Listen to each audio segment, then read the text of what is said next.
আসসালামু আলাইকুম এভরিওয়ান। আজকে আমি ইঁচড় রান্না করব, তা আমি একটা স্পেশাল মশলা তৈরি করে নেব।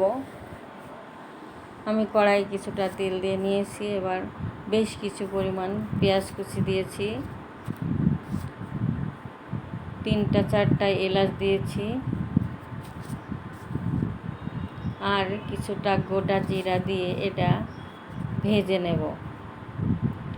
এটা আমি ইঁচড়ে ব্যবহার করব সবার শেষে।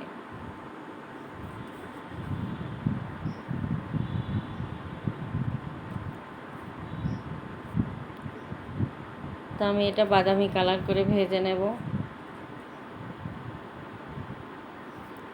তো আমার এটা ভাজা হয়ে গেছে, একটা উঠে নিয়ে এবার আরেকটা কড়াইয়ে রান্নার জন্য তেল দিয়ে নেব।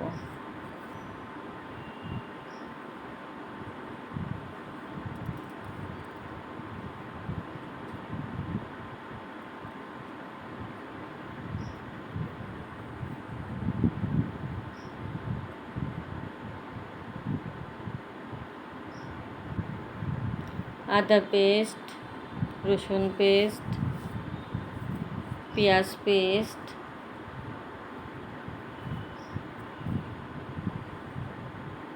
দিয়ে নিয়ে এটা একটু নেড়ে নেব। স্বাদ মতো লবণ দিয়ে নিয়েছি, 1 চামচ পরিমাণ হলুদের গুঁড়া, 1 চামচ ধনিয়া গুঁড়া, 1 চামচ পরিমাণ জিরার গুঁড়া,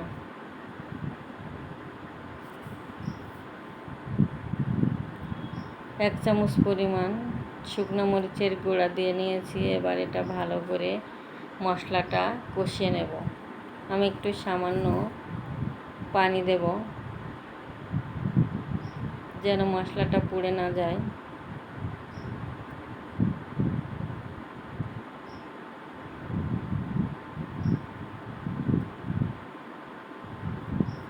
এবার এটা কষিয়ে নিয়ে আমি কেটে রাখা কাঁঠাল, যাকে আমরা ইঁচড় বলি, এটা দিয়ে দেব। আমি কেটে ধুয়ে রেখেছিলাম। এটা নিয়ে এবার ভালো করে কষিয়ে নেব। এভাবে কাঁঠাল রান্না করলে খুব ভালো লাগে, মাছ মাংস ফেলে এটাই খেতে ইচ্ছে করে। এবার আমি দারুচিনি দিয়ে নিয়েছি আর তেজপাতা দিয়ে নেব। নিয়ে এটা ভালো করে কষিয়ে নিয়ে আমি একটু পানি দিয়ে এটা কষাবো।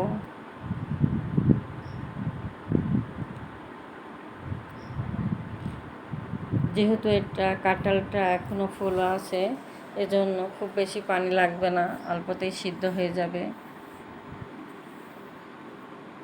এবার আমি এই কাঁঠালটা ঢাকনা দিয়ে ঢেকে নিয়ে কষিয়ে নেব। আমি এবার একটু কাঁঠালটা একটু নেড়ে নেব। আমার কষানো হয়ে গেছে। আমি এবার অল্প পরিমাণ পানি দিয়ে রান্না করে নেব।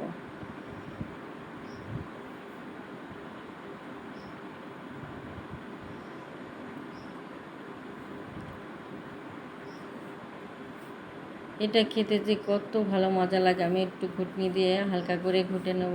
আপনারা আমার ভিডিওটা কে কোথা থেকে দেখছেন, আপনারা যদি ইউটিউব চ্যানেল থেকে দেখেন তাহলে অবশ্যই আমাকে সাবস্ক্রাইব করে দেবেন, আর ফেসবুক থেকে দেখলে ফলো দিয়ে আমার পাশেই থাকবেন। এবার আমি সেই স্পেশাল মশলাটা ব্যবহার করব। এই মশলাটা দিলে খেতে যে কত ভালো লাগে। এভাবে বাসায় আপনারা একদিন রান্না করে খেয়ে দেখবেন। এইভাবে কাঁঠাল রান্না খুবই খেতে ভালো লাগে। তা আপনারা কার কার এই ইঁচড় রান্না ভালো লাগে আর কে কে বাসায় এভাবে রান্না করে খান, অবশ্যই আমাকে কমেন্টসে জানাবেন। আল্লাহ হাফেজ।